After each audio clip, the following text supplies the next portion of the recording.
अकबर और बीरबल की रोचक कहानी। झूठा कौन, तेली या कसाई। एक बार बादशाह अकबर दरबार में बैठे राजकाज की चर्चा में व्यस्त थे कि अचानक दरबार ने आकर बताया, महाराज, महल के बाहर दो व्यक्ति एक थैली के ऊपर झगड़ा कर रहे हैं। बादशाह ने दोनों को अंदर बुलवाया और उनकी समस्या के बारे में पूछा। तभी उनमें से एक व्यक्ति बोला, हजूर, मेरा नाम काशी है, मैं तेल बेचता हूँ। एक दिन यह व्यक्ति मेरी दुकान पर तेल लेने के लिए आया था और तभी मौका पाकर असरफियों से भरी मेरी थैली भी अपने साथ ले गया। जब मैंने इससे उस थैली के बारे में पूछा तो यह उस थैली को अपनी थैली बताने लगा। अब तो हुजूर आप ही न्याय करें। बादशाह अकबर ने कसाई से पूछा, तुम्हें इस बारे में कुछ कहना है? जहां पनाह, मैं रमजान कसाई हूँ।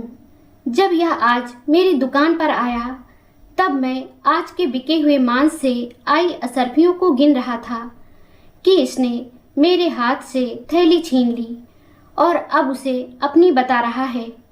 हुजूर, मैं गरीब आदमी हूँ, आप मेरी असरफियों की थैली मुझे वापस दिलवा दीजिए।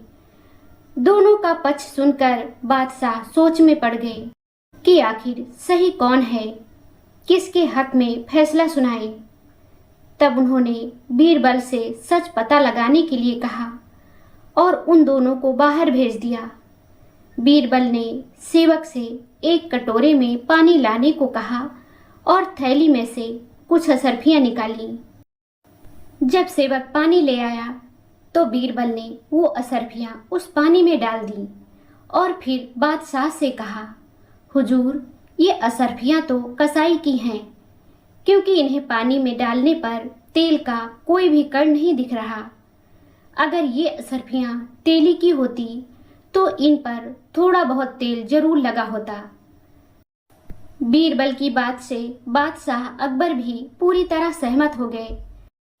दोनों को फिर से दरबार में बुलाया गया।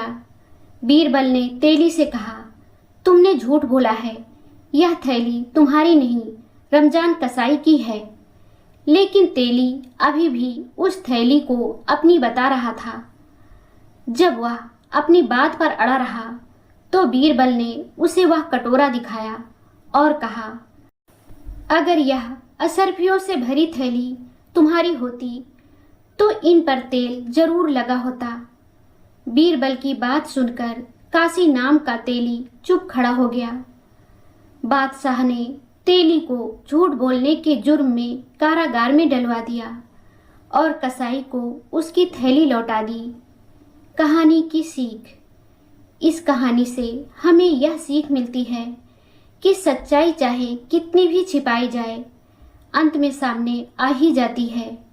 झूठ बोलकर या छल कपट से किसी की वस्तु हासिल करने की कोशिश करने वाला व्यक्ति अंततः पकड़ा ही जाता है और उसे उसके कर्मों की सजा मिलती है। वहीं ईमानदार व्यक्ति को देर सवेर न्याय जरूर मिलता है। इसलिए हमें हमेशा सच का साथ देना चाहिए और गलत रास्ते से दूर रहना चाहिए, क्योंकि बुद्धिमानी और सत्य की जीत निश्चित होती है।